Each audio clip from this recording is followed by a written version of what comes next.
mais le client doit collaborer, le client doit se présenter à sa réservation, Ah, doit les annuler no-shows, là, suffisamment ben d'avance non. également, Ouais. parce que, tu sais, des fois, il y a des gens, là, pendant la crise, là, quand on a réouvert, tu sais, évidemment, on n'a pas eu le choix, nous, de se mouler à la demande gouvernementale. Tu sais, toutes les... 50%. Voilà. Puis bon. Et ensuite, il y a eu le passeport vaccinal, mais Ouais. des gens qui étaient fâchés contre ces mesures-là, ce qu'ils ont eu comme idée de génie, évidemment, c'est de téléphoner dans les restos puis réserver pour 6 personnes. Tu me niaises. Ben, c'est arrivé à... C'était un mouvement qui était...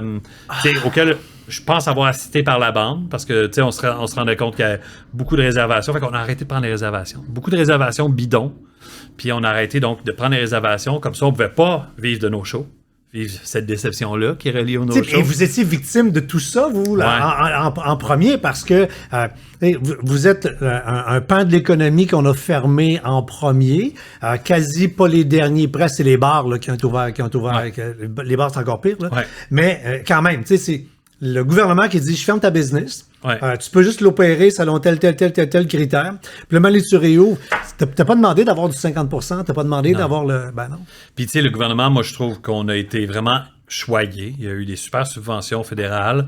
Puis le provincial, ben il gérait une crise, tu sais. Puis partout dans le monde, ça a été comme ça.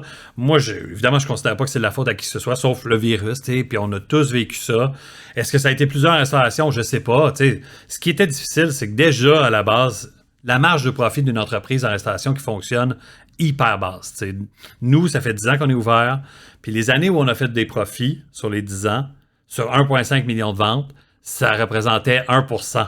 Quand on réussissait... OK, parce que ceux qui sont forts en calcul, tantôt, ils disaient 30, il reste 10, ils se mettent 10 dans les poches. Mais c'est pas vrai, c'est ça. Toi, tu as parlé des assiettes des verres qui se brisent, ou le serveur qui fait la mauvaise commande, ou le cuisinier qui brûle une batch de braisé ou une crème anglaise.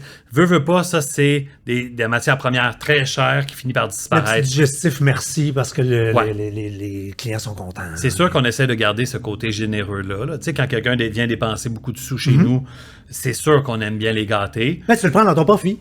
Ben, je pense que oui. Ah ouais, ultimement, c'est ça qui se passait.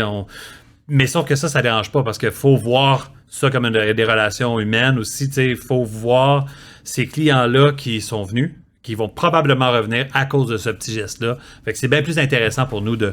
Oui, tu sais, dropper des petites bulles à la fin. Moi, j'aime bien les bulles à la fin aussi. Ouais, pas juste cool. sur les bulles, là. Absolument. Mais tu sais, quand on sait qu'ils ont bien dépensé un petit Dijon ou des bulles comme ça, là, c'est super.